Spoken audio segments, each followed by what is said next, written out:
a feature you're sure to like. Sock it to me, sock it to me. Welcome to Tracy Talks to You. Well, we're in my bathtub with my husband, who's cute and wonderful. Say hello. Oh. So, you get to meet him now. Isn't he great? Marriage is like being in the bathroom.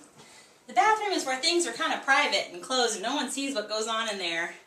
And marriage can be that way too. Like, none of your friends or people might know, or even your family members, know what's going on in your marriage.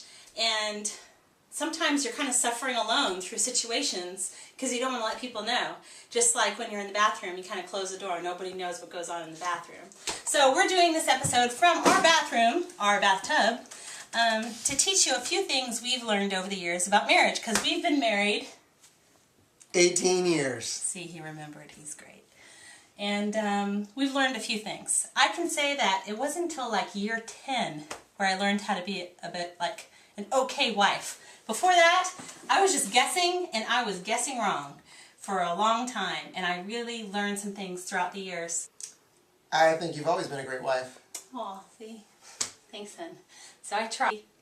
I think we've both gotten to the point now. We've been married so long. We've known each other 25 years. Been married 18 years. And so we've gotten to the point to where, like, we don't argue as much because we're like, you know, who wants to argue? Like, whatever the problem is, it's not as much of a pain in the butt as having an argument with your spouse and being unhappy with one another. So we really don't argue as much. And if we do, we end it pretty quick because we're just not in the mood. We're too tired and we're too old and too busy to take the time to argue. When you're young, you're full of energy and you're full of your idea and what you think is right and what it should be, and you're going to fight it out and try to get it your way. And you end up fighting a lot early in marriage, and as you get older, you're like, whatever. And you just let it go. So you can look forward to that one day too when you're old like us. Like all people who've been married, we've had our ups and downs, and I think one of the biggest helps that we had, and maybe our lowest period, is a good friend of ours, Sean Small, told us about a place called the Center for Relational Care, which basically they do these really cool marriage intensives. It's not a marriage retreat. It is a retreat, but you get away with just like 2 other couples, 3 other couples, and you just sit with those couples and with a leader for like 3-4 days. When you first get there, there's an 8-hour counseling session. It's super intense. Right, so you really go deep.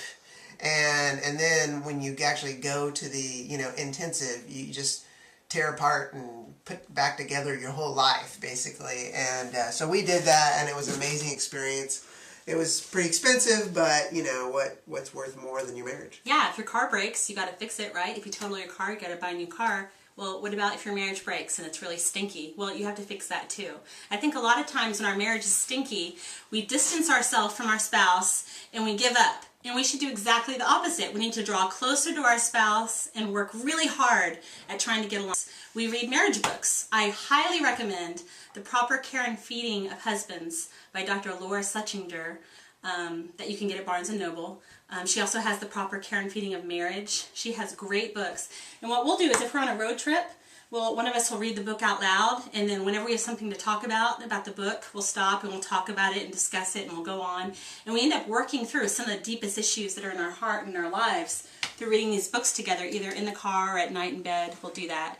And maybe every 2 years or so we go through a marriage book, which really helps us a lot. I'd say the most important thing we learned out of that marriage intensive was this script. It was just a strategy on how to make up when you've hurt each other's feelings. Yep. And it was very simple, very practical. But it changed our life. But it works. We'd never heard of it before, ever. Yeah, because typically you hurt somebody's feelings and then you say, I'm sorry, okay, I'm sorry.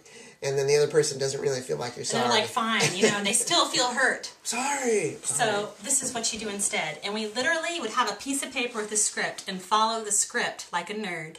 But in that process of doing exactly what it said, we actually would end up with like made up for real and both feeling understood. Because sometimes we feel like the person's sorry, but they don't really understand where we're coming from and they don't really care about us. And so you want to end up at the end of an argument feeling cared for, loved, understood. Well, someone has to start by saying, I'm sorry, I blah, blah, blah. And then the next part is maybe the most important. That must have made you feel blah, blah, blah. And then you say, is that right? And then the other person has to respond back to let you know if you got it right, how they were feeling, how I made her feel, for example. And then she tells me what? Let's start from the beginning. Let's make up something. Let's say you were really insensitive and embarrassed me or something in public, which happens all the time. Oh, yes. I've never done that. But let's just, hypothetically. Yeah. Honey, I am so sorry that I embarrassed you. That must have made you really feel embarrassed, ashamed when the other people saw how I acted, and like they think maybe I treat you bad all the time or something like that. Is that right? Is that how I made you feel? Yeah, I did feel that way. I did. Is there anything more you want to add to that? That's part of the script. Is there anything more you want to add to that? It's important.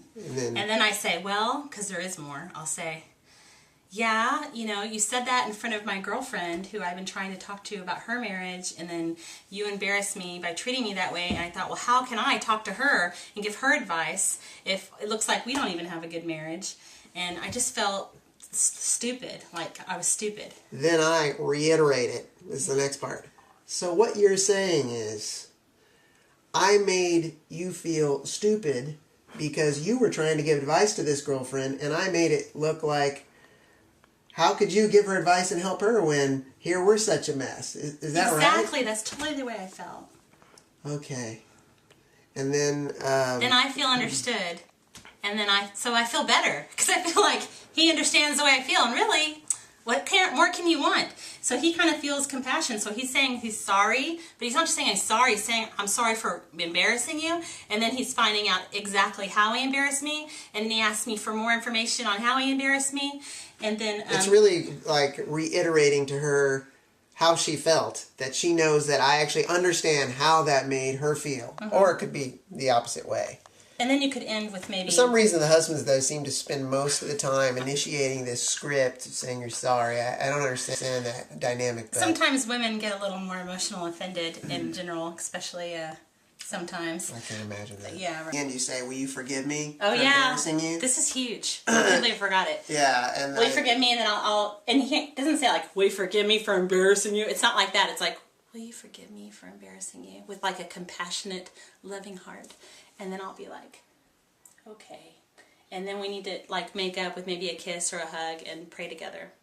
Right. And then we pray together and we try to let God kind of breathe life into that and bring healing. You have to do this after you've actually calmed down. And I wouldn't do the script until you stop being mad at each other. Yeah, when you're totally furious, you totally need to stay apart and just calm down. Go for a drive. I wouldn't wait a month or anything. No, I'm just saying that cool down. Usually period. within the day, you should handle it. But yeah. Right. So the other thing I wanted to say is that we learned the marriage intensive. A lot of people ask me about this every year since we've gone there, and they say, what was that place? What's the website? How do we go there? Because everybody knows somebody whose marriage is about to fall apart and get divorced. And the people who go to this thing are usually people who are in the process of getting a divorce. It's for people who are really in trouble. Or a wreck. Now, we weren't in the process of getting divorced when we went, but we were having the biggest dip we'd had in our marriage ever. Right. And so we went.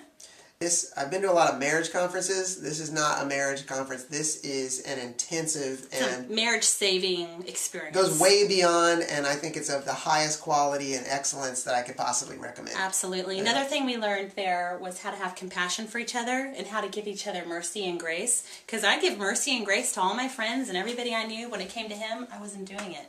So that was important too. Well, it's been a great show, and I'm just glad you invited me on finally. It's great to be here. Thanks for having me. Maybe I'll even be on the show again. I hope you invite me back. Maybe we'll have some more marriage tips in the future. You never know. Ooh. All right. Well, it's a new year. Today is January 2nd, so I hope in this new year that you can work on your marriage to make it stronger and more awesome so your family can go on and have a wonderful future. By the way, since I'm here, I can't help but plug my new blog. It's www.thisisyourbrainonjuan, that's JUAN.com. And I hope you'll come hear my music, read my articles, and hang out. This is one of those embarrassing moments. Happy New Year! Bye.